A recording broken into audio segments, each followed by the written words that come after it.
Un petit bidon, mon pépère. Christopher Froome à pied. Mais quelle image du tour. On n'a jamais vu ça. Aïe aïe aïe, attention Philippe, vous nous faire rafler.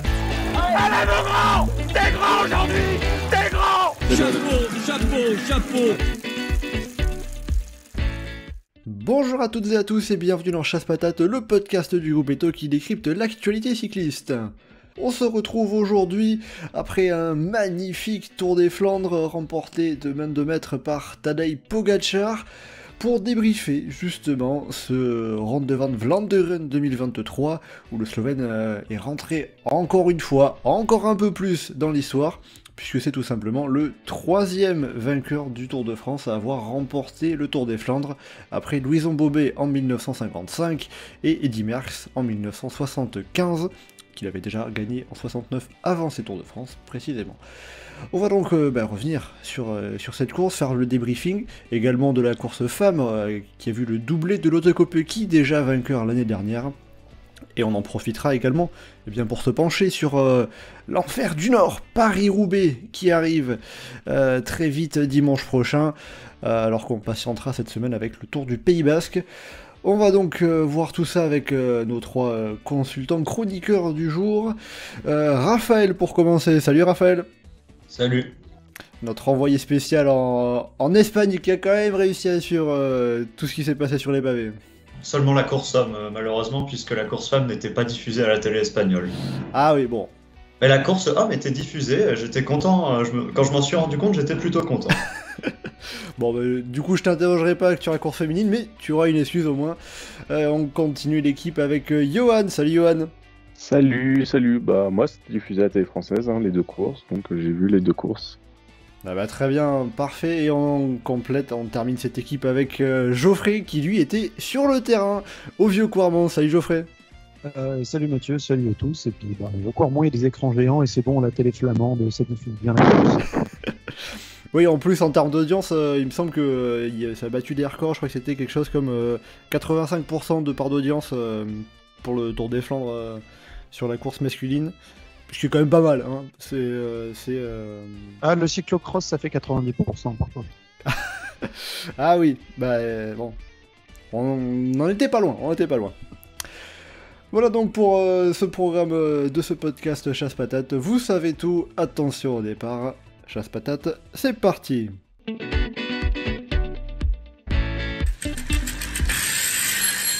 Avant de rentrer dans le détail de ce qui s'est passé sur la course, déjà, on va regarder question un peu globale, un peu d'ensemble. Je l'ai évoqué un petit peu en introduction, mais on a vécu quand même un sacré Tour des Flandres. Déjà, Geoffrey, toi qui étais sur place, l'ambiance, c'était comme toujours incroyable au sommet du Vieux-Coirmont.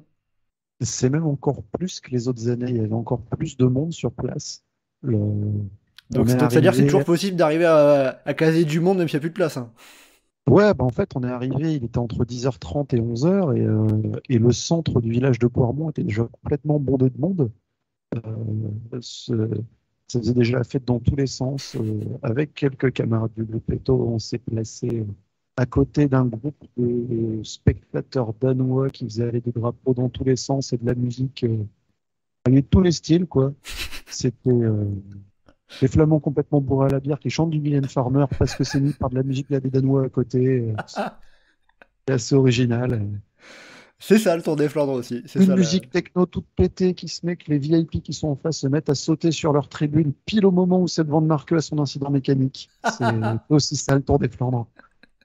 Ah là, tu donnes l'envie. L'an prochain, je vais venir avec vous à ce rythme-là. Ah mais il faut venir à Coirmont. En termes d'ambiance, il n'y a pas mieux pour une course sur route. À part peut-être les gros moments, les gros rassemblements en montagne sur le Giro Tour. L'ambiance à Coirmont en plus avec les multiples passages toute la journée. Ah oui, c'est sûr. Il y a de quoi faire avec au moins 4 fois, 3 fois les hommes plus une fois les femmes, il me semble, c'est ça? 3 fois les hommes, une fois les femmes, et il y a un concept dans les Flandres qui est la course VIP. Où il y a des personnalités flamandes qui passent, ce qui fait qu'il y a un passage toutes les heures. Ah oui, c'est un concept. Bon, du coup, Johan, Raphaël, l'ambiance, vous l'avez un petit peu moins su, pareil pour moi derrière la télé, mais sur le déroulé de la course qu'on a pu voir, qu'est-ce que vous en retenez de ce Tour des Flandres 2023? Moi, j'ai entendu des gens dire que c'était peut-être le plus beau Tour des Flandres qu'ils avaient jamais vu, et je suis un petit peu d'accord. Il y a Donc beaucoup c'est-à-dire que de... pour une fois, on n'est pas aigri, c'est fou ça! Non?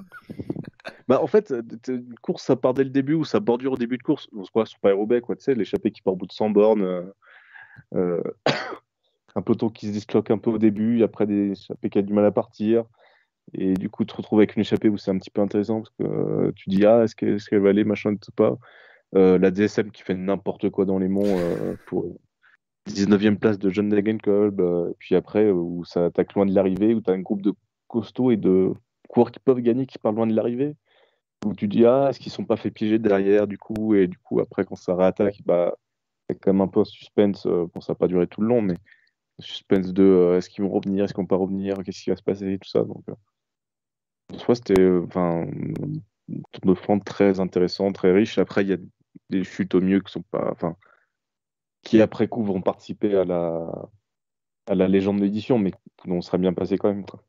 Ouais, avec toutes ces chutes, notamment la chute de Philippe Mathieu-Jouk qui est venu faire un gros strike en commençant par Tim Wellens un petit peu avant que la sélection commence. C'était.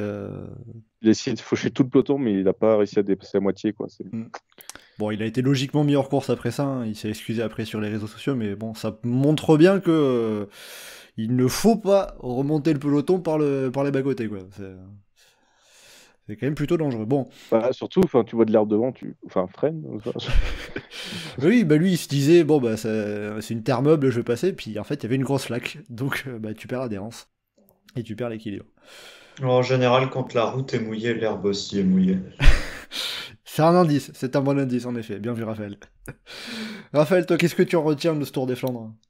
Eh ben, je suis d'accord pour dire que c'est le plus beau Tour des Flandres que j'ai vu. Bon, après, moi, je regarde le Tour des Flandres que depuis 2010. Hein, je suis encore un petit genou. Donc, mon avis a peut-être un peu moins de valeur que celui de Johan ou de Geoffrey. Mais en tout cas, tu as quand toutes même. les éditions au Donard. Ouais. Et de toutes celles-là, je trouve que c'était la plus belle. Et bah, d'ailleurs, c'est la première fois que j'ai pas décroché une seule fois en regardant. D'habitude, le Tour des Flandres, il y a quand même pas mal de moments où bon, je me dis, voilà, là, c'est pas terrible, je vais faire autre chose. Cette fois-là, pas du tout. Vraiment, c'était intense tout du long. On se serait cru sur un Paris-Roubaix, donc j'étais plutôt content. Et puis en plus, bon, vu que j'ai le bonheur de bien aimer les coureurs qui ont fini aux avant-postes, ça ajoute un petit truc. Ah, ouais. Le mec, il est fan des petites équipes artisanales, genre Jumbo, tout ça. Exactement. Oui, on rappellera qu'en termes de pronostics, alors Johan et Raphaël, vous n'étiez pas avec nous pour le précédent podcast, mais... moi j'avais pronostiqué Pogacar, de mon côté, évidemment. Voilà, tu fais bien de le dire maintenant, hein, c'est bien vu, hein, mais bon... Il faut quand même signaler que Pogacar n'avait pas été cité, hein, enfin, n'avait pas été privilégié par rapport à Van Aert et Van Der Poel. Hein. Moi, je crois que, si je me souviens bien, en écoutant le podcast, que c'était notamment son manque d'expérience qui était mentionné, mais finalement, je crois que l'expérience, ça servait à rien, vu que sa stratégie consiste juste à attaquer tout le temps. Geoffrey, pour te défendre, hein quand il est physiquement au-dessus comme ça, il n'y a pas besoin de stratégie ou autre, quoi. Il a su être placé par ses coéquipiers au pied de Cormont au deuxième et au troisième passage. Il était monstrueux sur ces deux passages et il a fait la différence là-dessus. Le premier pour faire exploser le peloton, le deuxième pour faire exploser ses adversaires directs pour la victoire. Attention, il était au-dessus, il était 15 jambes au-dessus de tout le monde. Bon, on y reviendra après sur la course d'Adej Pogacar, mais juste avant, si vous devriez mettre une note à ce Tour des Flandres, note sur 10, je vois, alors pour vous dire, il y a les votes qui ont été lancés sur le forum du groupe Eto, on a quasiment une majorité, quasiment la moitié, qui vote à 9 sur 10. Vous mettriez quoi, vous? Ouais, 9, je pense. Ça me semble la note logique. Après, je vois pas trop. Enfin, c'est compliqué les raisons de ne pas aimer la course, globalement, ça tient à celui qui a gagné. Donc, non, mais compris dans les avis qu'on voit, c'est un peu ça, quoi. Donc, ouais, 9, je pense. Donc, Raphaël va dire 10 Écoute, moi, je mettrais 9 aussi. J'aurais mis 10 si dans les 10 derniers kilomètres, j'avais cru à un retour de Mathieu Van Der Poel à un moment. Parce que c'est le petit truc qui manque. C'est sûr que Pogacar a un peu flingué le suspense au sommet du jeu Quarmont, Ouais, il a voilà. les courses gagnées quasiment, quoi. Parce que 10, ça voudrait dire oh, la course a été parfaite tout du long. Alors que non, le final aurait été encore mieux s'il y avait eu un petit peu de suspense quand même. Là, passer le vieux Quarmont, c'est difficile de s'attendre à autre chose qu'une victoire de Pogacar. Geoffrey, 9 pour toi aussi? Ben non, 10 quand même. Attends, vous vous rendez compte? Oh là là, et, à 16 km de l'arrivée, on savait qui avait gagné. Oh là là, c'est pas terrible. Il va y avoir un retour sur Terre violent pour certaines personnes dans 3 semaines quand on sera Liège-Bastogne-Liège. Hein.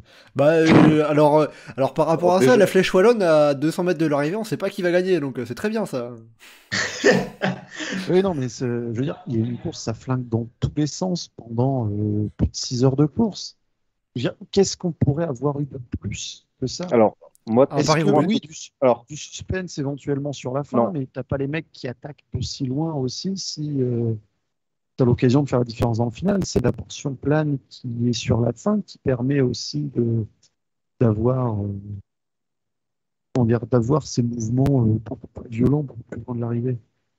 Johan? bah, là, ce qui a fait les mouvements de loin de l'arrivée, déjà, c'est le fait qu'il y avait 3 mecs complètement au-dessus et que du coup, tout le monde était en mode jeu anticipé. Pas tel- À la limite, là, c'est même pas tellement action du parcours, je pense.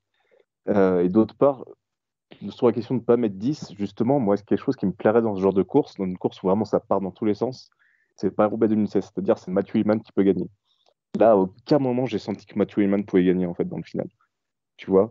Au bout d'un moment, les mecs du groupe de devant avaient 9, enfin 10, non, c'était combien? 9 ou 10? Ils ont été jusqu'à 11. Jusqu'à 11. Des gaziers monstrueux qui sont partis, qui sont des coureurs mais incroyables, qui sont des brutes épaisses et qui se sont fait défoncer comme des cadets.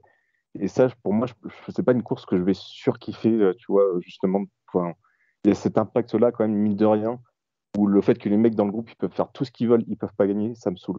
Et je peux pas mettre 10. Sur place, j'avoue, on a espéré que Pedersen s'accroche et qu'il soit encore en haut de Quarmont. Ah, J'y croyais pas, mais on l'espérait. Il est pas passé loin de se faire doubler par un avion, quoi. Après, moi, justement, C'est j'ai dangereux, hein, dit tu sais, quand tu te fais doubler comme ça, des fois, tu peux te faire embarquer dans le fossé avec le vent. Heureusement Après, qu'il est par costaud, contre, il s'est retenu, quoi. Après, Geoffrey, tu as conclu en disant qu'est-ce qu'il pourrait y avoir de plus? Et justement, pour moi, il a juste manqué le petit truc dans le final. Genre, pour moi, c'est pas mal qu'il y ait une portion de 10 km plate. Au contraire, c'est même très bien parce que ça rajoute une dimension tactique. Et en plus, j'aime bien ce final où il y a une ligne droite de plus d'1 kilomètre, où on voit la ligne droite en entier avec les coureurs, avec tous les groupes. Mais aïe, j'aurais aimé que Mathieu Van Der Poel bascule entre 5 et 10 secondes derrière Pogacar et qu'il ne se prenne pas 20 secondes dans la figure et qu'on sente qu'il peut pas aller le chercher. Voilà, c'est juste ça qui me fait mettre 9. Après, on peut mettre 10 aussi, quoi. C'est pas scandaleux. Mais par contre, pour moi, c'est pas concevable de mettre moins que 9 vu à quel point ce Tour des Flandres a été vraiment très bien. À part, ouais, la pure haine du vainqueur. et un point qui rajoute aussi, c'est la météo qu'il y a eu. Il faisait hyper froid, il y avait du vent non-stop pendant toute la course. On était vraiment sur Quarmont avec le vent sur le ressenti à 3-4 degrés, 5 maximum toute la journée. Donc, avec du vent sans discontinuer toute la journée, quelques petites bonnes rafales en plus. Donc, ça a pu participer à user complètement les coureurs et ça a pu jouer sur le fait qu'il n'y avait plus d'énergie spécialement pour avoir des folles courses-poursuites sur la fin. Après, c'est aussi un peu le propre du Tour des Flandres. On a rarement, c'est moins ouvert à des surprises que ce qu'il peut y avoir sur Paris-Roubaix, en fait, par exemple. Le final du Tour des Flandres actuel est quand même très. Après le Paterberg, le final est quand même très nul là, sur la grande route large. C'est vraiment pas intéressant comme final, donc forcément On ça a quand même limite des un petit peu. bestioles, niveau surprise. Oui. Mais il était, Ouais, vous attendez non plus. ça a été surprise, mais en étant le plus fort, quasiment. Bah, en étant le plus fort. Enfin, Oui. C'est là où l'exemple de Mathieu Hayman, c'est quelque chose qu'on a plus de mal à voir sur un Tour des Flandres. Hein. Le meilleur résultat pour un échappé, ça doit être, je sais pas, Immanuel Arviti, 5e il y a quelques années, quoi. Il y a Mats Pedersen, non? Il était pas dans l'échappée quand il fait deuxième? Pedersen, Oui, c'est vrai. qui finit deuxième. L'année où il fait deuxième, Pedersen, je crois pas que ce soit dans l'échappée, il part au pied du Koppenberg avec Van Barle. Après, Il avait au moins anticipé en tout cas. Ouais, il avait anticipé. Il sinon, me si semble qu'il part avec Van Barle au Koppenberg. on remonte très loin, il y a les victoires d'Henri Van Lerberge ou de Karel Kars et Roger, Jackie Durand, Jackie Durand plus récemment. Ah, enfin, s'il faut remonter aussi loin pour avoir des échappées qui gagnent, c'est pas très révélateur de ce que ça peut donner actuellement, quoi. Attends, en même Bah, temps, il y a les Eddy échappées. Merckx, sinon l'année où il gagne devant Gimondi, là, il part à combien de kilomètres de l'arrivée? Ah, c'est Eddy Merckx, c'est pas pareil. Non, Pogacar, là, il a fait une échappée de 70 bornes, là, tout seul. À peu près. quand il s'échappe, c'est que ça doit être que 70 bornes, Merckx, 60-70, qui est pas énorme pour Merckx. Petit bras à l'époque. Bon, après ça, on va rentrer dans le débrief un peu plus poussé de la course. Avant de parler du trio qu'on attendait tout particulièrement, Pogacar, Van Der Poel, Van Aert, un mot quand même sur ce groupe qui a failli renverser justement ce triptyque qu'on attendait, avec un groupe qui s'est constitué en plusieurs parties, mais avec donc 11 coureurs, avec tout d'abord 9 qui sont sortis juste après le Molenberg, à savoir Casper Asgreen, Matteo Trentin, Stefan Kung, Nelson Powles, Nathan Van Hooydonk, Fred Wright, Jonathan Narvaez, Florian Vermarsch et Mats Pedersen, et qui ont été rejoints un petit peu plus tard par Matteo Jorgensen et Benoît Cosnefroy, qui ont attaqué dans le Berendries, avant que l'écart ne monte jusqu'à quasiment 3 minutes, et ils ont été repris juste avant le Vieux Quarmont, ou dans le Vieux Quarmont pour le dernier escapé, Mats Pedersen. Est-ce que pour ces outsiders, parce qu'on va quand même les appeler comme ça, face au trio de choc, est-ce que pour ces outsiders sortis comme ça dans un groupe de 11 assez costaud, c'était le coup tactique idéal ou presque? Alors, c'était un magnifique coup tactique. Ça aurait été, je pense que le mot idéal conviendrait s'il y avait eu ni Van Hooydonk ni Trentin. S'il n'y avait pas eu Van Hooydonk, c'était quasi idéal. Il y avait juste le problème qu'il y avait un équipier de Van Aert et un équipier de Pogacar. Le truc, c'est que si t'as ni Van Hooydonk ni Trentin, ou même seulement l'un des deux, derrière ça roule en fait. Ouais, c'est vrai.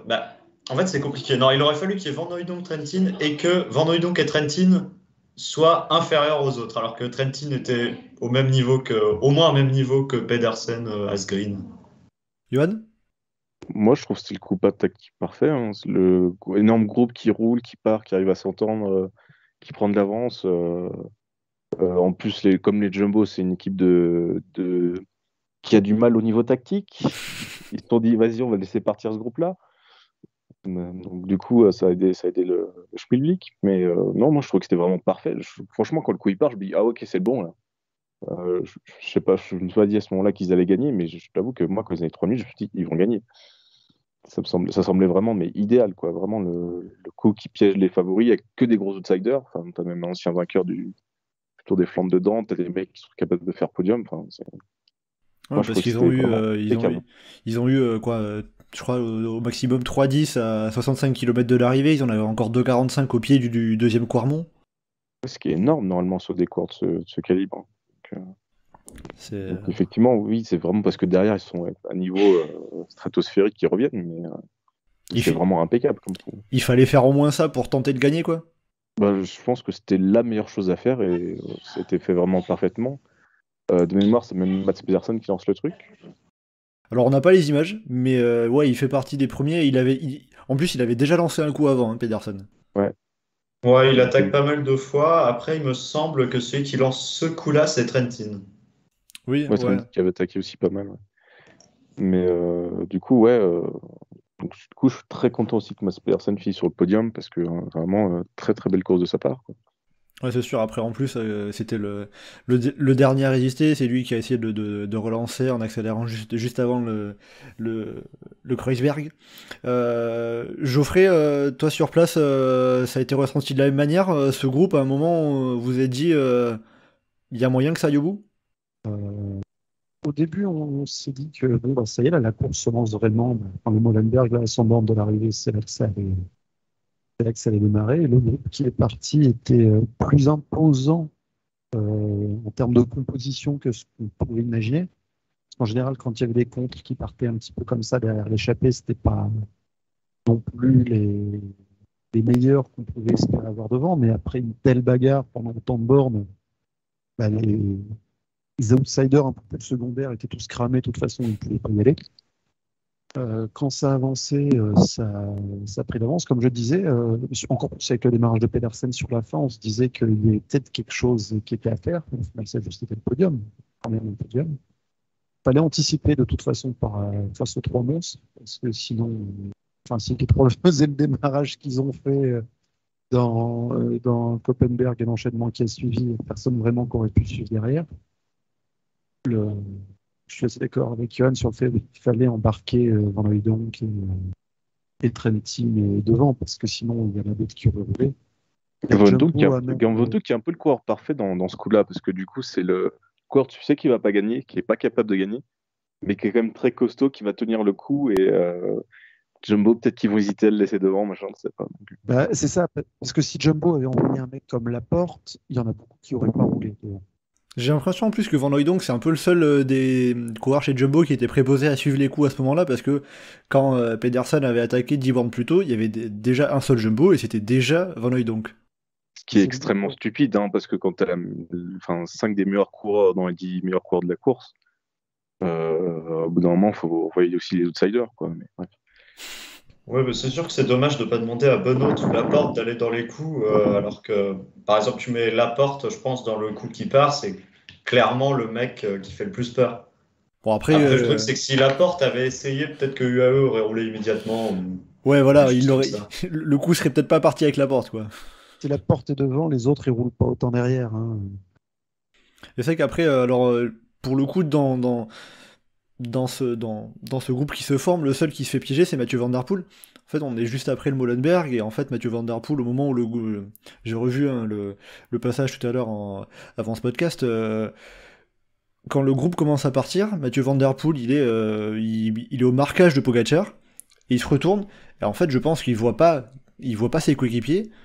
Bon, du coup, il se dit, je vais pas y aller, je reste au marquage de Pogacar, mais en fait, un peu un des problèmes aussi par rapport à Mathieu Van Der Poel, en tout cas dans ce groupe, c'est que il avait aucun équipier au sommet du Molenberg. Son premier équipier, il est en 60e position, quelque chose comme ça, quoi. Ses équipiers ont participé aussi à rouler un petit peu quand il y avait une cassure un peu plus tôt, mais aussi, faut dire ce qu'il en est de l'équipe Alpecin, elle était clairement moins forte collectivement que la Jumbo ou une autre équipe.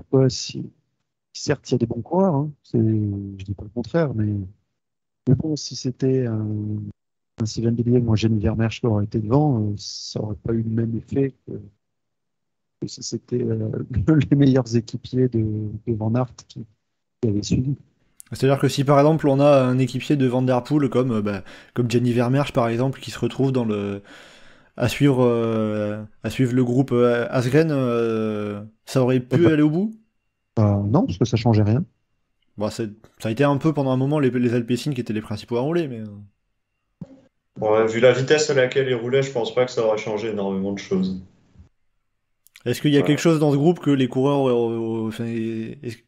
Est-ce qu'une fois partis, il y avait quelque chose de mieux à faire par rapport à ce qu'ils ont fait pour les coureurs à l'avant, qui fait qu'ils auraient pu peut-être aller un peu plus loin, aller au bout, ou ils ont tout donné, c'était pas la peine? Ils se sont quand même bien donnés, ils ont récupéré pour certains l'aide d'un coéquipier devant. Je pense à Paoles qui a pu être aidé un peu par Rouch pendant longtemps. Il n'y avait pas grand d'autres choses qui pouvaient être faites. Ouais, parce qu'en fait, il leur aurait fallu encore plus de marge, parce que Pogacar revient et leur remet plus d'1 minute derrière. Donc, les mecs, il leur aurait fallu 5 minutes d'avance pour gagner. Donc, après, ils ne pouvaient pas faire grand-chose de plus. L'écart supérieur à la minute, il faut dire aussi que ça s'est un peu regardé sur la fin, une fois qu'ils avaient compris que 1 et 2 c'était fini et que ça ne reviendrait plus de l'arrière. Et donc, il fallait aussi gérer un petit peu le sprint pour être celui qui monte sur le podium avec les deux qui avaient devant.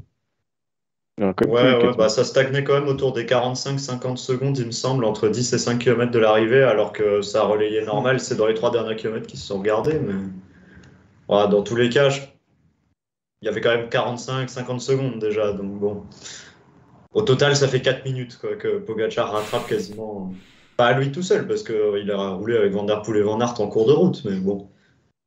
D'ailleurs, par contre, par rapport à la Jumbo dans l'ensemble, j'ai trouvé très bien joué après le premier passage de Quarmont que la Jumbo envoie Christophe Laporte justement pour suivre Pogacar. C'était vraiment l'idéal juste pour emmerder Pogacar. On a vu un Laporte qui, au début, voulait pas relayer, qui est passé un peu devant et qui n'a pas relayé vraiment fort. Et ça a tué dans l'œuf la première accélération de Pogacar et ça a permis à Van Aert de revenir sans avoir à trop forcer, juste parce que ça a forcé Pogacar à ralentir. Ouais, sachant qu'il y avait aussi Pidcock et Van Der Poel pour rouler et Van Aert qui du coup avait entre guillemets rien à mettre. Ouais, ça, je suis d'accord que c'était bien joué, ça forçait tous les rivaux de Van Aert à rouler.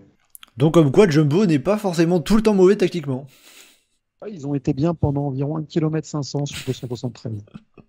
Après, quand même, dans l'ensemble, on a senti quand même un peu de panique quand ils ont demandé à Van Hooijdonk de ralentir dans la descente du nouveau Quarmont.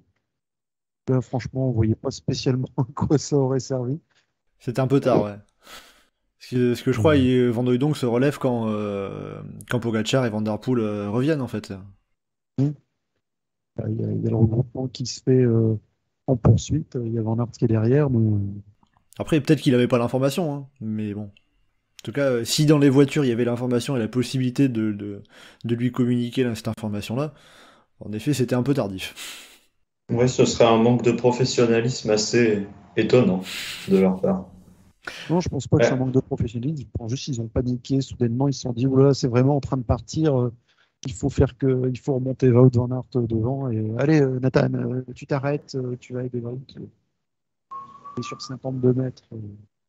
Après, on crache pas mal sur la Jumbo, bon, à juste titre, parce qu'ils n'ont pas couru très intelligemment, mais la Alpecin, franchement, c'était pas terrible non plus. Hein. Bon, pas aidé par Van Der Poel qui se fait beaucoup distancer en traînant à l'arrière, mais... C'est ça en fait, pour c'est pas terrible quand même. En fait, pour Alpecin, l'élément déclencheur de leur course compliquée, c'est Mathieu Van Der Poel qui se fait piéger dans une bordure très loin de l'arrivée. Et de fait, faut se grouiller pour revenir. De fait, tu grilles des équipiers, tu crames des équipiers, tu crames Sylvain Dillier, tu crames Søren Kragh Andersen, et qui vont pas pouvoir servir ou moins par la suite. Et ça, ils l'ont payé un peu tout le long de la course, non ? Bah ouais, et puis parce que ils ont pas beaucoup d'équipiers pour rouler derrière le groupe qui prend 3 minutes. Il y a aussi le moment où Van Der Poel se fait piéger là dans c'était Calmont, celui où les Sunweb ont roulé les DSM pardon ont roulé à 2 km/h tout du long avant de mettre leur accélération au sommet, parce que Van Der Poel se fait piéger à ce moment-là aussi. Je crois que c'est le Wolvenberg où Pedersen sort juste après, et ouais, Van Der Poel était vraiment à l'arrière du peloton à ce moment-là. Ouais, il se fait piéger là aussi, et la Alpecin a encore dû rouler, bon c'est rentré relativement vite, mais ils ont encore dû rouler fort pendant une dizaine de minutes à ce moment-là. C'était le Korteker. Ah voilà, merci de la précision. Korteker, merci. Donc bon, c'est un peu dommage. Après, on sait que c'est la manière de courir de Van Der Poel. Parce que je crois qu'il n'aime pas trop essayer de frotter en début de course, ou en tout cas de se placer tout le temps devant. Peut-être qu'il aurait été moins bon dans le final s'il avait été trop attentif en début de course, on ne sait pas. Ce qui est sûr, c'est que par exemple pour Paris-Roubaix, j'espère pour lui qu'il n'y aura pas du vent de côté dans les 100 premiers kilomètres, parce que c'est un coup à se reprendre une bordure en Corsten. Alors que c'est quelque chose qui peut arriver, hein, ça...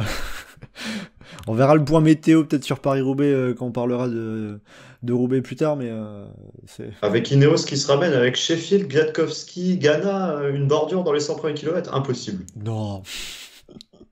Sinon, là, l'accélération des DSM dans le Korteker, on en parle, parce que bon, c'était kiffant sur le moment, un quart d'heure après, c'était rigolo, une demi-heure après, c'était complètement oublié.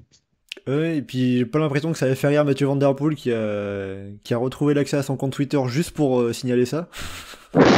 Ouais, bah par contre, je comprends pas, t'as appelé ça une accélération, Geoffrey ? Parce que l'accélération après le Korteker, tu voulais dire. Ouais. Parce que dans le Korteker, moi je trouve que c'était pas une accélération. Ah bah tu montais à pied, t'étais plus rapide. Hein, se mettre à zéro pour tout démarrer, c'était original, c'était rigolo. Maintenant, ça n'a pas amené à grand chose non plus. Ça aurait été bien vu pour favoriser un coéquipier dans l'échappée, mais ils avaient personne devant. Mais en vrai, à part le divertissement, j'ai pas compris pourquoi. Bah écoutez, c'est tout ce qu'on pourra en retenir. Hein. Ça... Non, mais c'était qui l'avait fait l'autre fois? C'était les Trek, là, sur. Les Trek l'avaient fait, ouais, il y a Ouais, quelques Ouais, temps. sur à travers la Flandre, hein, Il y a mais quelques Ils courses, ont ouais. vu, ils se sont dit, ah, c'est à ça que ça ressemble le cyclisme chez les grands, et du coup, on va faire pareil. C'est comme si une équipe de jeunes, ils savent pas faire, du coup, ils ont fait n'importe quoi. Donc. Bon, en tout cas, ça n'a pas été vraiment payant pour les DSM qu'on n'a pas vu par la suite. Hein. En tout cas, voilà. Non, mais voilà, c'est ce que Raph évoquait tout à l'heure. Des fois, en début de course, sur les premiers monts, il ne se passe pas nécessairement grand-chose. Il y a toujours un peu de nervosité, mais c'est le moment où il disait qu'il passait à autre chose. Là, voilà, grâce au DSM, il a suivi la course du début à la fin. Voilà. mine de rien, c'est juste après leur sketch que Pedersen a commencé à attaquer et que ça s'est mis à bouger dans tous les sens. Hein. Ouais, bah c'est bah oui, c'est le fait avec Van Der Poel et qui était pas tout seul. Hein. J'avais vu notamment Laporte ou Lampert aussi qui était piégé. Ça revient. On monte ouais, il y a Leikenberg, le Holloweg qui est un secteur pavé plat, et ensuite le Wolvenberg et Pedersen qui sort au sommet du Wolvenberg. Oui, là je me refais la course avec les tweets du groupe Eto. Hein, C'est pas plat, le vert. C'est quoi? Le vert, c'est pas plat. Hein. Ah, excuse-moi, c'est juste c'est- la capture d'écran que j'avais faite qui était peut-être le rare passage plat. C'est un bon faux plat, et dans le sens où il prenait là, ça descendait un peu. Bon, les coureurs l'ont senti mieux que moi en tout cas, je pense. J'avais Ouais. dit que c'était Mais pas plat. après, la DSM, là, moi ce que j'ai pas compris avec cette tactique, c'est pourquoi faire ça dans le mont et ensuite accélérer, alors que si t'es bien placé auprès du mont, tu peux juste bourriner dans le mont pour que les mecs mal placés se fassent distancer, quoi. Au lieu de faire ce truc super Bah, il y a bizarre. peut-être plus de capacité de faire mal sur le plat qu'en montée. Hein. Il y a peut-être de ça aussi. Ouais, ou à partir du moment où c'est complètement tassé, où tu as 3 coureurs de front de partout, les coureurs qui sont 15 mètres derrière, ils n'ont pas la possibilité de remonter les coureurs qui seraient mieux placés, qui sont un peu morts. Bon, en tout cas, ça restera au chapitre des anecdotes de ce Ah, tour voilà, de ce Tour des Flandres. on a Euh, vécu un moment de cyclisme expérimental. c'est ça. Un extrait de cyclisme sur piste sur la route. Hein. C'était particulier, mais bon. Pour revenir à Mathieu Van Der Poel et Wout van Aert, alors on a un peu dit Mathieu Van Der Poel, il y avait ce placement, le fait qu'il était piégé dans des cassures, des bordures au départ, enfin dans la première moitié de la course, et qui ensuite s'est répercuté tout le long sur la course d'équipe d'Alpecin. Mais aussi, est-ce qu'il y aurait peut-être autre chose qui a pu lui manquer, ou aussi pour Wout van Aert, qu'est-ce qui leur a manqué face à Tadej Pogacar? En vrai, à part les jambes, il n'aura pas manqué grand-chose. Hein. Surtout Pogacar qui était énormément au-dessus. On a vu au final de la course que Van Der Poel était au-dessus de Van Aert. Une attaque monstrueuse qui balance dans le Kreuzberg. Qui sert un peu à rien De comme côté, attaque. si Pogacar n'a pas semblé du tout en difficulté sur cette accélération, Ouais, pour moi, il manquait. Enfin, en fait, Van Aert était juste pas aussi fort que Pogacar et Van Der Poel, mais on peut pas dire qu'il lui manquait quelque chose parce qu'il reprend quand même 3 minutes à tous les autres finalement. Enfin, il reprend 3 minutes à Pedersen, Asgreen, Trentin et Powless dans les 50 derniers kilomètres, donc je sais pas, il était juste pas aussi fort que Van Der Poel et Pogacar qui font une course exceptionnelle, mais il était quand même très très très fort. c'est ça, ouais, si on prend sur l'ensemble, Pogacar c'était le plus fort, Mathieu Van Der Poel c'était le deuxième plus fort, Wout van Aert c'est le troisième plus fort, mais il y en a quelques-uns qui ont anticipé. Mats Pedersen fait un sprint bien porcif dans la dernière ligne droite pour aller accrocher le podium. Donc on va dire que ça correspond un petit peu à la hiérarchie qu'on avait pu voir sur le 3 classique dans les monts, où Pogacar, c'est lui qui imprimait le rythme, Van Der Poel suivait, et Van Aert avait un peu de mal à suivre parfois. Ah, c'est ça, et là il y avait juste plus de monde, plus de... Et puis C'est ça aussi, qui- Pogacar a eu plusieurs montées du vieux Quarmont, c'est un effort qui lui convient mieux par rapport à Van Der Poel et Van Aert aussi, avec un effort plus long. C'est un bourrinage plus long, c'est sûr que si on avait juste des montées de 150 mètres, ça aurait peut-être plus plu à Mathieu Van Der Poel. Justement, Tadej Pogacar, alors bon, je l'ai dit, j'ai signalé déjà que dans le précédent podcast, c'était pas lui que vous aviez mis en avant, Geoffrey. Je sais que Johan et Raphaël n'étaient pas avec nous, mais pour rappeler ça, donc, est-ce que ça voudrait dire que Tadej Pogacar, au final, ce dimanche, a été encore plus fort qu'on ne l'imaginait? C'est un peu toujours la même histoire, non? C'est à chaque fois, on se dit, non, mais il est peut-être un peu prenable. C'est comme un Paris-Nice, ouais, t'es en mode, ah, mais peut-être que Godu, tout ça va le faire. Et puis, ouais, non, en fait, c'est mort, quoi. Donc, à chaque fois, c'est un peu pareil. Hein. On se dit qu'il est toujours, enfin, on se dit toujours, ah non, mais ça va pouvoir tenir. C'est une classique pavée. C'est globalement plat. Enfin, pas mal de déviés sur tous les flancs quand même. Ouais, c'est quand même fait pour des mecs qui ont 15 kilos de plus que lui. Il y a du vent, ça ne l'avantage pas. Puis, ouais, non, il est juste trop fort. Et puis, mais mentalement, oui, tu oublies toujours un petit peu que, ouais, en fait, le mec est à un niveau de débile. Donc, forcément, tu te dis toujours, ouais, non, ils vont l'accrocher et ça va tenir. Bon. Raphaël? Écoute, moi je n'avais pas participé au podcast précédent, mais Pogacar, je le voyais gagner, donc je suis pas spécialement surpris. Après, je sais pas, oui, il me semble que vous aviez évoqué le manque d'expérience, mais le problème c'est qu'il était tellement fort que tu n'as pas besoin d'avoir de l'expérience quand tu mets juste des attaques monstrueuses jusqu'à ce que plus personne arrive à suivre, quoi. Ouais, quand tu Après, t'essayes. je m'attendais pas à ce qu'il fasse des vieux Quarmont aussi impressionnants. Là où je m'attendais plus à un truc comme l'année dernière où Van Der Poel est à la limite mais s'accroche.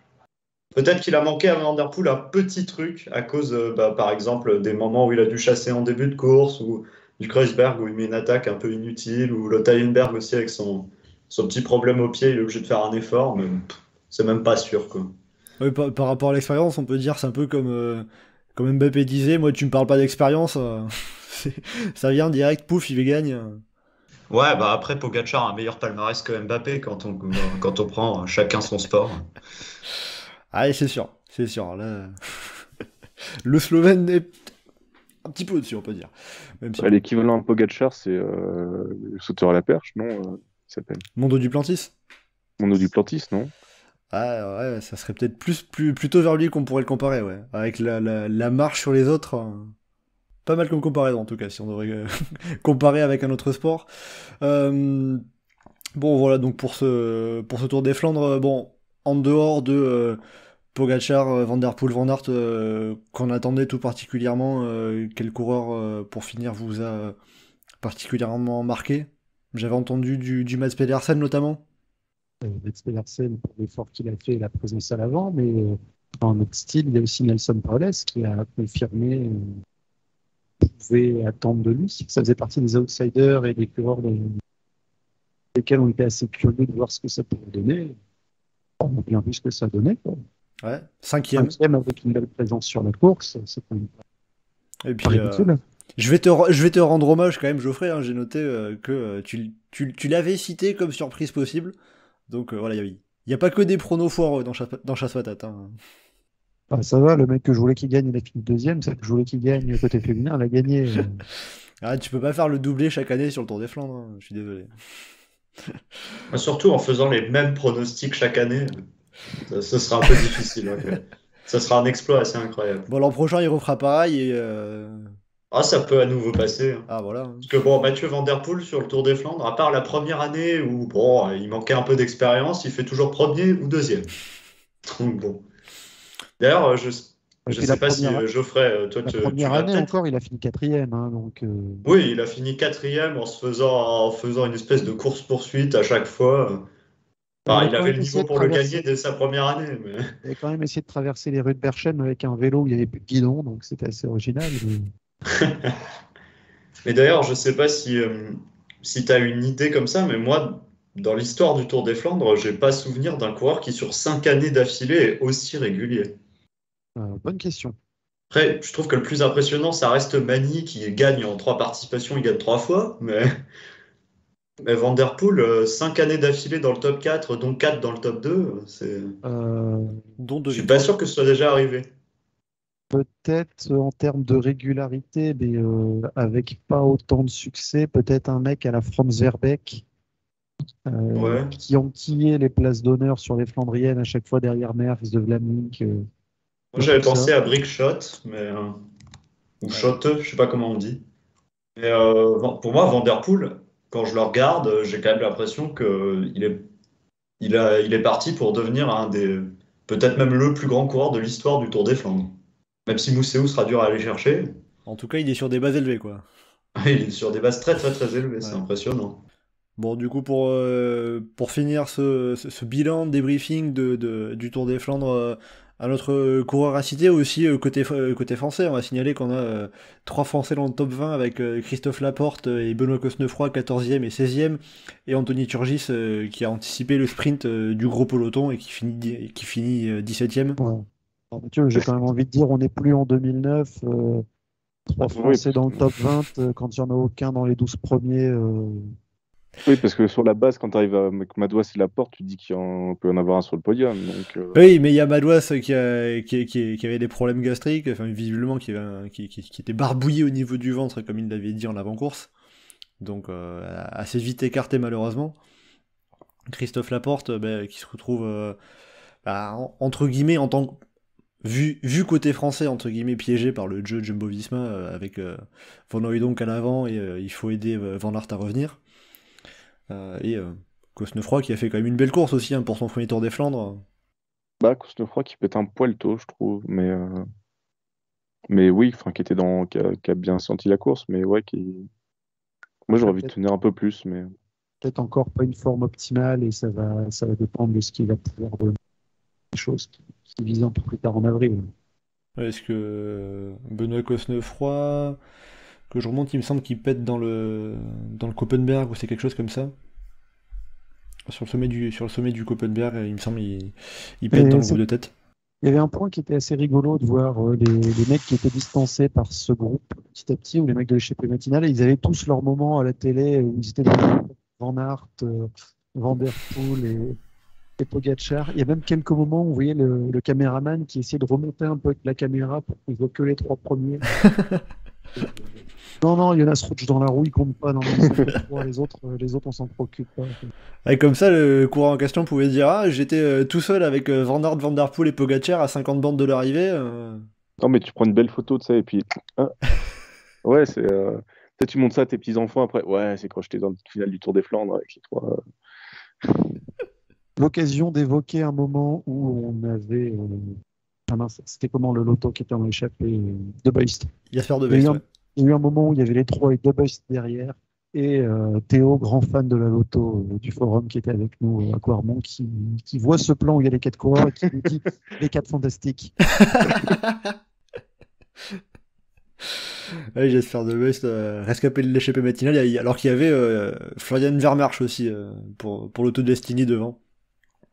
De Beust qui avait été le premier de l'échappée matinale à péter, je crois, quand c'est revenu de l'arrière. Ouais, il y a Kiersbulk aussi qui a sauté assez tôt, mais il a essayé d'attaquer à un moment dans l'échappée juste avant que la journée se passe. Bon, voilà, en tout cas pour ce bilan, débriefing de ce Tour des Flandres masculin. Je dis bien masculin parce que Johan Geoffrey, vous avez quelque chose à ajouter aussi sur la course féminine, qui a vu, comme l'avait dit Geoffrey, une victoire de Lotte Kopecky, le doublé de la coureuse belge, qui est donc la deuxième à faire le doublé sur le Tour des Flandres après Myriam Melchers. Oui, ou Myriam Van Poppel. Voilà, c'était cette partie de la carte d'identité de la néerlandaise qui me manquait. Voilà donc pour la 20e édition du Tour des Flandres, 3e victoire belge côté féminin, et pour cette saison flandrienne, encore une victoire de SD Works, avec la course qui s'est faite un petit peu dans le Koppenberg, avec c'était Kopecky, Persico, Reusser et Wiebes qui sortent dans le Koppenberg avec seulement 2 sur les 4 qui arrivent à tenir sur le vélo, et derrière tout le monde à pied. Ah ouais, non mais c'est ça le Koppenberg, t'as quelqu'un qui glisse, t'as tout le monde qui finit la montée à pied. Ah mais pour le Koppenberg. Il faut pas que ça le fasse à chaque fois non plus, mais une fois de temps en temps, ça nous rappelle ce qu'est le Koppenberg, incroyable difficulté qui est ce mont. Ouais. Pour donner une idée à ceux qui ne l'ont jamais vécu, quand on voit le plan à la télé, qui est magnifique d'ailleurs, on voit les têtes qui commencent à ressortir sur le pavé, on a l'impression qu'ils sont au sommet. Non, l'endroit où on a l'impression là que ça redevient plat, en fait, c'est encore du 10% à cet endroit-là. Ouais, c'est dire le niveau de plat. C'est dire le niveau de pente qu'il y a derrière. Ouais, ça fait mal. Mais ouais, pour le coup, ça a été vraiment l'élément déclencheur de ce Tour des Flandres, et après, ça a été un peu Lotte Kopecky qui éliminait. Qui élimine une par une. Voilà. D'abord ses équipières, après le travail qu'elles avaient fait, et puis après, se débarrasser petit à petit de Silvia Calcico. C'était quand même très bien approché, mais Lotte Kopecky était au-dessus. Bon, donc pour toi, ça n'a pas été très étonnant, toi, Geoffrey. Je l'attendais pas aussi facile que ça. Hein. Je voulais pas survendre le doublé qu'espérait qu'elle arrivait, mais Ouais, mais c'est après, bon quoi. celui-là, Maintenant, l'année prochaine, elle le regagne encore. Elle l'a gagné une fois avec le maillot de championne de Belgique, une fois avec le maillot, un maillot classique. On va dire l'année prochaine, il faut qu'elle le gagne avec le maillot arc-en-ciel. Voilà, à chaque fois un maillot différent. Peut-être. Johan? c'est sûr que si Kopecky, tu facilites la tâche en lui donnant de l'avance, bah, c'est compliqué de tenir après. Hein. C'est quand même la meilleure dans les mondes. Donc, dans la configuration où elle était, sauf à ce que vraiment ça arrive à revenir derrière avec avec des relais sur les parties plates, c'est quand même compliqué, quoi. Surtout, ouais, c'était à 3 contre 1 et que je crois que Persico avait été la dernière à tenir, hein, il me semble. Ouais. Donc Geoffrey qui devait être content avec une pistarde et une crosswoman. Ouais, bah, Lotte Kopecky, on va pas oublier que l'année Covid, où il n'y avait pas vraiment de compétition sur piste, elle a fait un peu de cyclocross, elle a fini championne de Belgique derrière Sénécante. Pas mal, pas mal. National. Et puis derrière, il y avait Sherry Van qui continue son début de saison au-delà de ce que j'attendais d'elle et qui a fait un gros boulot intemporel, étant aussi pour les Mongo Borghini qui finit sur le podium. Derrière Demi Vollering pour faire un doublé SD Works. Ça nous, c'est pas juste le niveau victoire SD Works, c'est le niveau. Et aussi un mot, peut-être côté français, avec la 6ème place de Juliette Labousse. Je sais que Johan m'avait parlé aussi en préparant de Margot Vigier qui sort une prometteuse 21ème place. On a Juliette Labousse qui vient faire 6ème sur un terrain sur lequel on l'attend moins, ça, a priori quand même. On attend moins, mais après, en général, chez les femmes, chez les hommes aussi, mais en général, chez les hommes, ça fait. T'as moins les gros leaders qui viennent faire le Tour des Flandres. T'avais eu Bardet, Valverde, Nibali qui était venu un petit peu, mais là, c'est un peu la configuration où t'as un gros moteur qui se retrouve à être dans le groupe de tête parce que elle est forte. Même si elle tient pendant un long, elle peut revenir derrière et que ça va bien, quoi.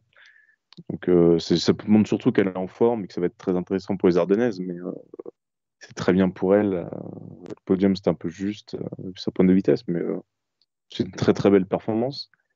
Ça doit être la plus grosse perf française féminine sous le Tour des Flandres. J'ai un doute, mais parce que je vois pas forcément d'autres. Je crois pas que PFP ait jamais fait grand-chose sous des Flandres, mais en tout cas, ça montre que vraiment elle s'installe dans le gratin mondial, quel que soit le terrain, quoi. Alors du coup, je vais chercher. Hein. Elle avait fait, l'année où Degnan gagne, elle est dans le groupe avec les. Il y a un petit groupe d'une dizaine de coureuses, elle est dedans, mais elle est loin au sprint. J'aurais pu sa place. Il y a une année aussi où elle finit dans les dernières. Enfin, elle a fini plusieurs fois dans les dernières d'un groupe d'une dizaine de coureuses. Alors, j'ai regardé, Pauline Ferrand-Prévot a fait 8ème et 7ème. Mais la meilleure performance d'une Française, c'était en 2006, Edwige Pittel qui fait 5ème. Magali Le Floch n'a pas fait un top 10 aussi? L'année d'avant, elle fait 6ème aussi, en 2005. Voilà, mais donc c'est, on va dire, quasiment égalé la meilleure performance tricolore sur ce Tour des Flandres pour Juliette Labousse. Donc. Ouais, ce qui est très beau en tout cas, surtout que c'est pas forcément son terrain de prédiction. Donc, même si, du coup, on peut parler du fait que c'est une ancienne du cyclocross et tout ça. Continuer sur le côté. Ah, la promo cyclocross qui continue, là. C'est... Mais c'est une bonne école de vélo. Ça va être pas mal et il y a plein de très bons, très grands coureurs et coureuses qui sont passés par là. C'est pas par hasard, hein, en effet. En tout cas, c'était très bien. Je crois que c'est Wout van Aert qui a fait la déclaration. Non, Wout van Aert, je sais plus, qui a fait la déclaration de l'hiver parfait sera un hiver sans cyclocross pour vraiment arrêter avec le côté. C'était Van Der Poel, oui. Ouais. Ah, qu'est-ce que ça leur apporte et tout sur la route. Ils devraient laisser faire ça. Ça remet quand même les choses un peu à plat de oui, non, c'est quand même pas idéal non plus, quoi. Oui, enfin, disons que ça t'apporte des qualités, mais en termes de préparation, ça te bouffe de l'énergie aussi. Donc voilà, tu te disperses avec un pic de forme dans l'hiver, forcément que ça t'aide pas à arriver au top sur la route non plus. Ouais. C'est pour ça aussi Regarde, regarde un Mathieu Van Der Poel quand il arrive sur Milan-San Remo, par exemple. Bah, il était pas terrible, quoi. Il a subi toute la montée et il sort juste à la fin. Mais c'est pour ça aussi que les Van Aert, Van Der Poel courent moins hein, sur la route, même si c'est un contexte un peu plus généralisé.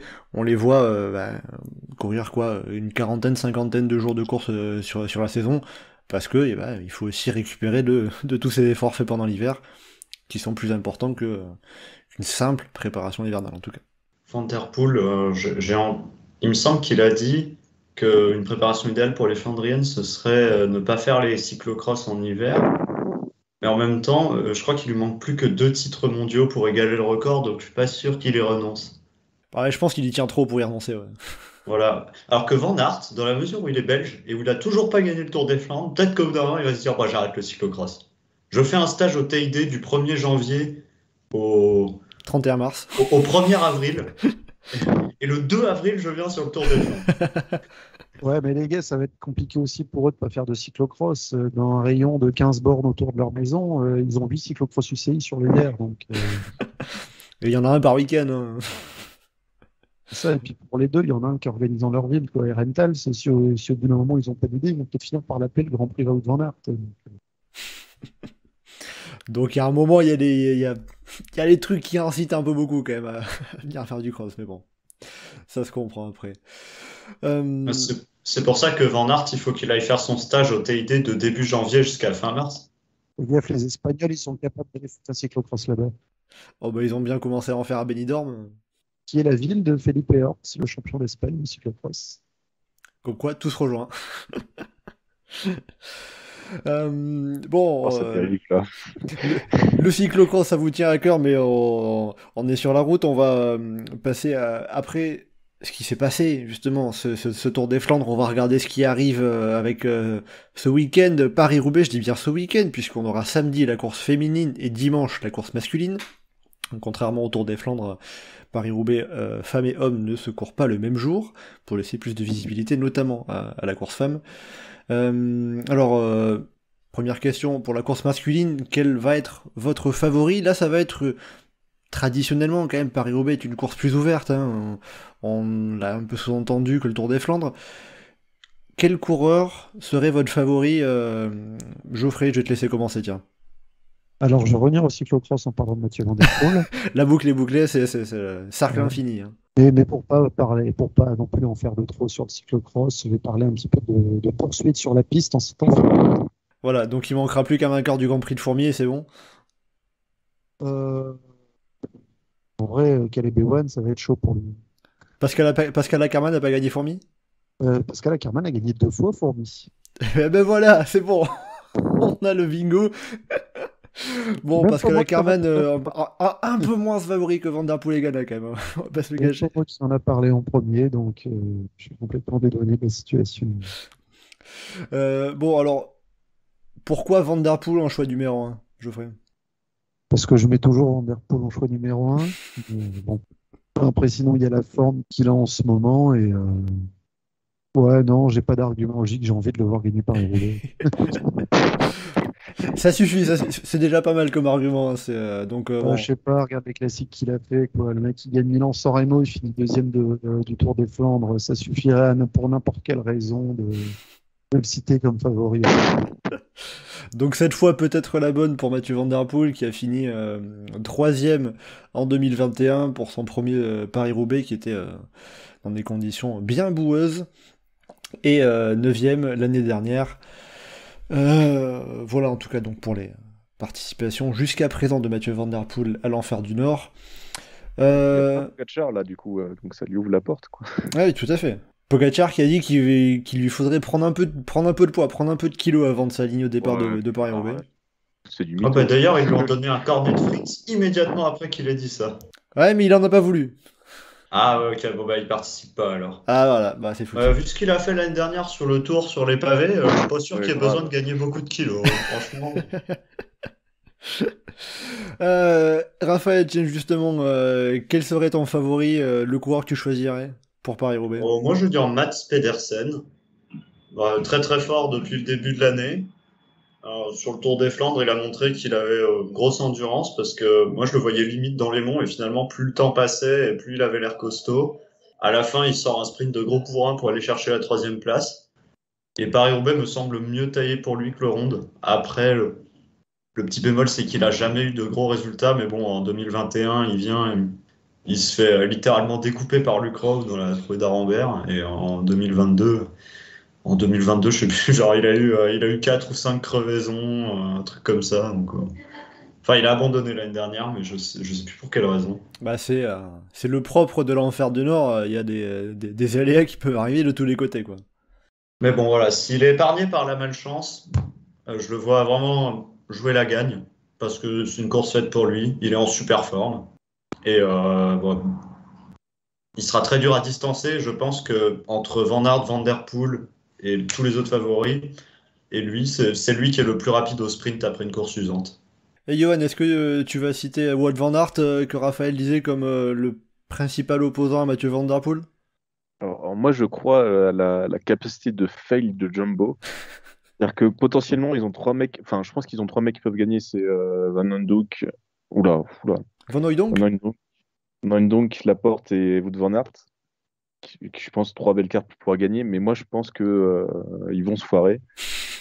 Que soit ça va être Mathieu Van Der Poel qui gagne, soit ça va être un complet outsider.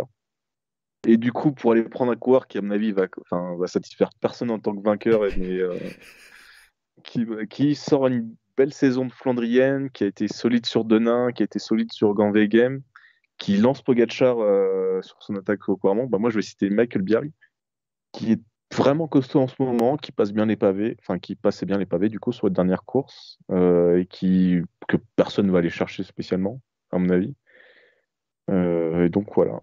Ah, c'est sûr que c'est pas forcément le genre de coureur qu'on va surveiller à la lettre, quoi. Michael Bjerg, qui a participé seulement une fois à Paris-Roubaix, c'était 2021 pour une 78e place. Donc on l'a pas encore vu à l'aise là-dessus, mais c'est vrai qu'il fait une plutôt bonne campagne de Flandrienne. Donc tu mises ta surprise là-dessus. Toi, je sais que t'aimes bien miser sur des surprises. Bah alors là, franchement, si c'est ça, là, je pourrais me la péter, hein, parce que c'est incroyable. Ah oui, tu seras peut-être le seul à l'avoir dit, hein, mais... Bon, sinon, dans l'ensemble, qu'est-ce qui pourrait jouer? Quels seraient les facteurs qui pourraient jouer sur ce Paris-Roubaix? Alors, ça peut être très aléatoire, il peut se passer beaucoup de choses. À quoi on peut s'attendre? Quel scénario vous pouvez imaginer? On peut s'attendre à tout sur Paris-Roubaix, c'est ça qui est une belle course, quoi. Ça peut flinguer dans tous les sens. Tu vas quand même avoir Laurent Pichon dans le top 10 sans part. Donc, et je dis ça sans le moindre manque de respect pour Laurent Pichon, qui a tout ça. Mais voilà, le classement de Paris-Roubaix, il y a toujours par endroits des mecs qu'on n'attend pas et qui sont énormes et qui se battent parce que c'est Paris-Roubaix. Il y en a qui sont attendus, qui vont se retrouver à s'effondrement final. Ce qui peut résumer le mieux, tout ce qui peut se passer sur Paris-Roubaix d'inattendu, dans le pire comme dans le meilleur, c'est ce qui est arrivé avec Bastien Suisse il y a quelques années. Oui, qui était largement hors délai 2018 et 2019 top 10. Année, voilà, où il est hors délai, il a rejoint le vélodrome de Roubaix alors que la circulation était ouverte sur les routes parce qu'il avait trop de retard et il avait ouvert la circulation. Et il avait tenu à aller au bout, quoi. Et il a été récupéré son vélo sur sa voiture qui était sur une dépanneuse derrière lui. Et l'année d'après, il fait top 10. C'est ça, pareil, ouais. Personnellement, ce que j'attends, bon, après c'est dur d'attendre quelque chose de cette classique, c'est que les équipes autres que Jumbo et Alpecin tentent des mouvements de loin. Parce qu'à la pédale face à Van Der Poel, Van Aert, qui en plus auront tous les deux une très grosse équipe, ce sera difficile. Je pense que tu devrais être servi. Je me fais pas trop d'inquiétude là-dessus. Et puis, surtout, j'attends du mouvement de loin, notamment de la part de Ineos, qui est quand même assez doué pour nous faire ça, et Trek aussi, qui a une équipe plutôt pas mal.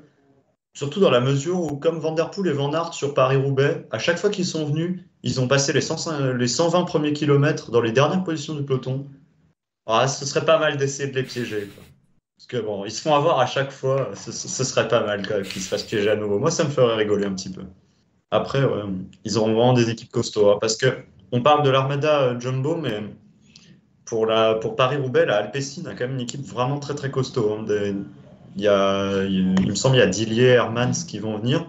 On Dillier et Hermans, c'est pas des cadors évidemment, mais c'est des gars sur Paris-Roubaix, je pense que ça peut être bien performant. Et puis surtout, il y aura Philipsen qui a quand même passé un cap physique, j'ai l'impression, depuis le Tour l'année dernière. Je sais pas ce qu'il est capable de faire sur Paris-Roubaix cette année, mais sur le niveau qu'il avait, notamment à La Panne, il peut vraiment. J'ai hâte de voir ce qu'il peut faire parce qu'avec Van Der Poel, ça peut former un duo très très difficile à manœuvrer. Et de ce que tu évoquais pour les collectifs, Ineos aussi a un groupe très solide. Ghana, Kietowski, Sheffield, Turner, ils ont vraiment une belle équipe. Oui, c'est pas pour rien que tu évoquais un peu Philippe Ogana. Toi, tu penses que cette année, il arrivera à se montrer, à exploiter toute sa puissance sur les pavés? Je pense, j'aimerais, j'ai envie. C'est pas mon pronostic le plus objectif, pardon.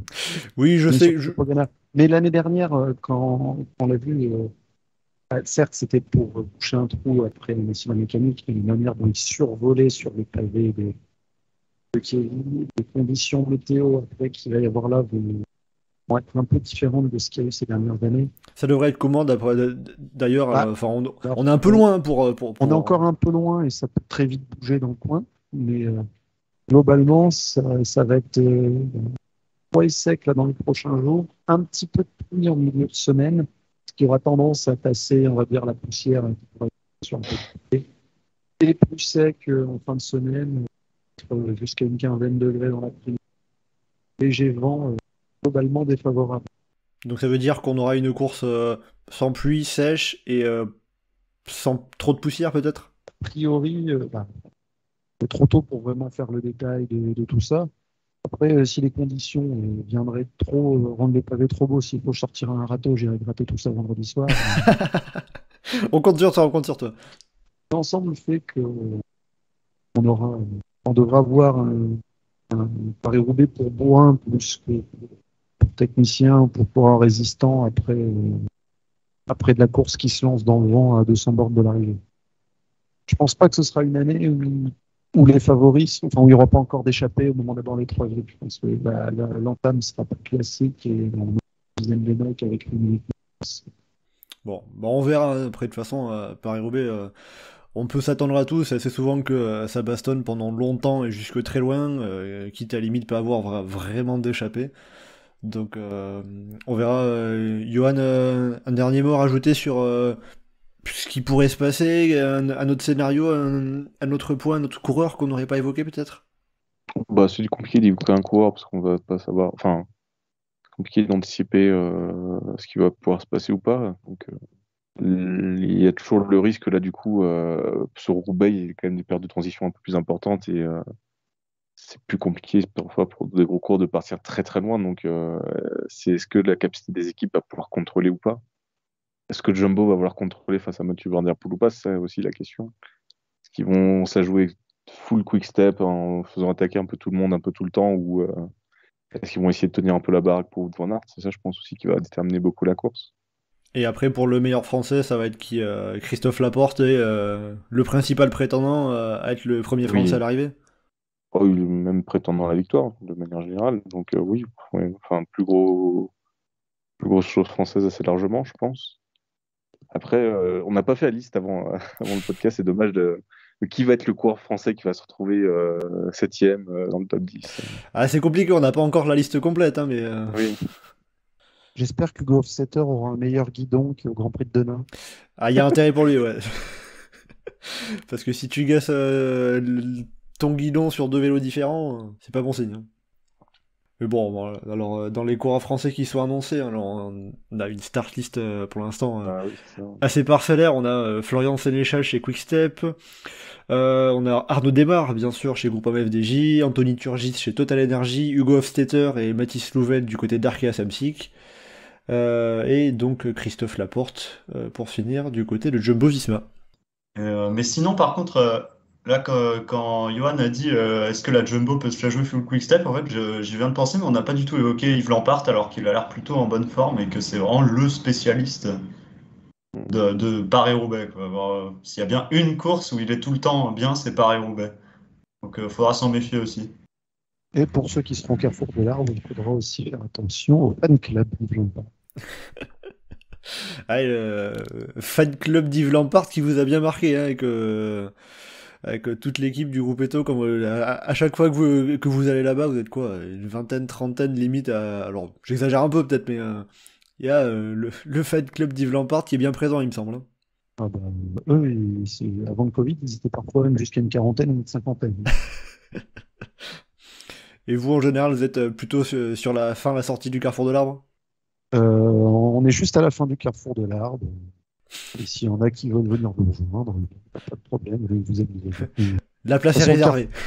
Le Carrefour de l'Arbre, c'est la fin du Carrefour de l'Arbre avec l'écran géant qui est installé par la région de France, permet de suivre la course depuis le début. En plus, maintenant, il y a la course qui est diffusée en intégralité, donc on arrive le matin, on peut déjà commencer à regarder la course.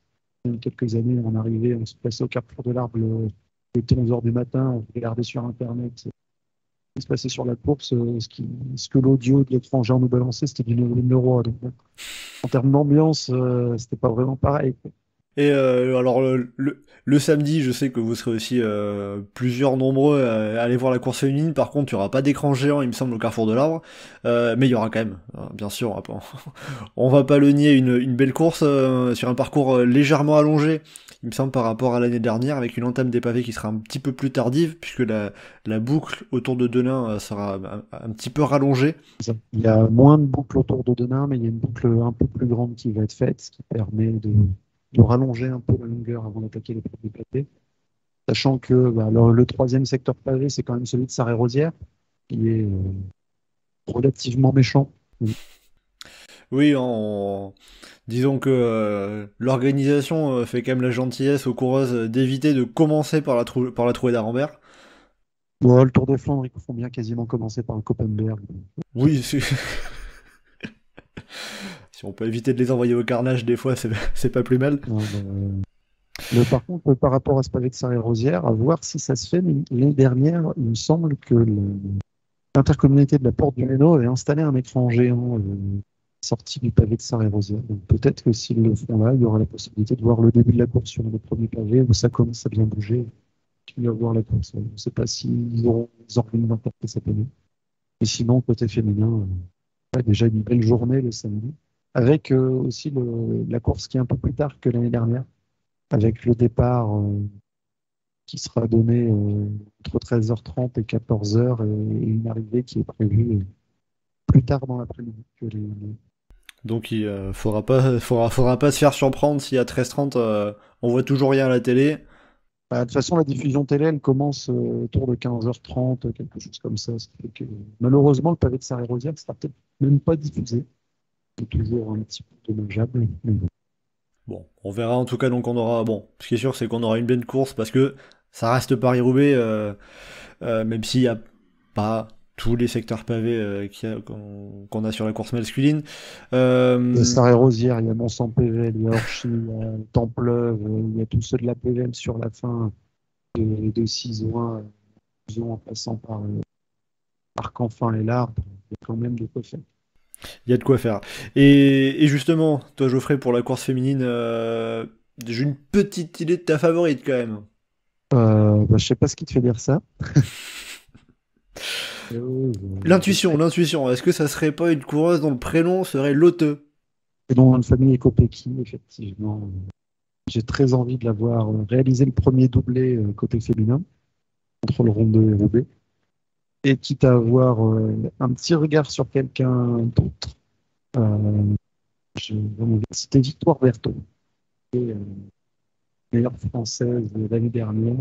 Victoire Berthaud qui a fait une excellente année en termes d'apprentissage au très haut niveau l'année dernière, entre les classiques, le Giro, le Tour, et qui, j'espère, va continuer à progresser et qui pourrait être, qui je l'espère, sera la bonne surprise. Qui est des surprises côté masculin, mais j'ai très envie que ce soit la belle surprise du côté féminin. Johan, tu pencherais pour qui pour ce Paris-Roubaix féminin? On l'a moins vu sur le Tour des Flandres, mais moi je pencherais pour Marianne Vos, qui était quand même très forte sur à travers la Flandre, qui est sur un terrain qui lui convient parfaitement, qu'elle sait gérer, tout ça, et qui ne va pas être forcément le plus surveillé en plus. Enfin, toujours surveillé parce que voilà, mais c'est pas l'autocopie qu'aura absolument tout le monde à ses bases que dès qu'elle va bouger un orteil, quoi. Et je pense que la SD Works va être un peu plus limite que sur les autres courses, donc je vois bien plus la Trek être en force entre Lisa Longo-Borghini, entre Shirin Van Anrooy, Zinda Brand. La Trek qui est invaincue d'ailleurs, hein, après les victoires de Degnand et le Longo-Borghini. Donc là, potentiellement le triplé avec Shirin Van Anrooy. Ou Lucinda Brand. Ouais, je sais pas. Je vois plus. Enfin, Van Anrooy qui est quand même très très fort depuis le début de saison. Et puis sinon, oui, après, si vraiment il fallait citer un outsider, à la limite, Majorus. Mais voilà. Bon, bah voilà, comme ça, il y a plusieurs noms. Vous avez les noms à suivre de près, les noms à bien surligner samedi avant le départ de ce Paris-Roubaix femmes. Et Geoffrey, je suis allé vérifier, il y aura bien un écran géant à la sortie du secteur de Sarre-et-Rosières samedi. Voilà, comme ça, tu as l'info. Voilà, bon, on va arriver à la fin de ce podcast. Un petit mot aussi, très rapidement, petit pronostic, vite fait, sur le Tour du Pays Basque, qui est cette semaine. On a eu la première étape ce lundi, remportée par Ethan Hayter au sprint, dans un final espagnol, on va dire. Qui serait votre favori pour le classement général, Johan? Ça attend beaucoup Gaudu pour briser enfin la malédiction française sur les courses par étapes une semaine. Mais je pense quand même que ça va être un vainqueur classique, que ça va être Vingegaard qui va gagner pour le Jumbo. Et voilà. Raphaël? Vu que le parcours, cette année, il n'y a pas d'arrivée au sommet, il y a juste une arrivée vraiment en côte au bout d'1 kilomètre et que le reste, c'est que des arrivées sur du plat, donc ça peut potentiellement un peu se regrouper avant.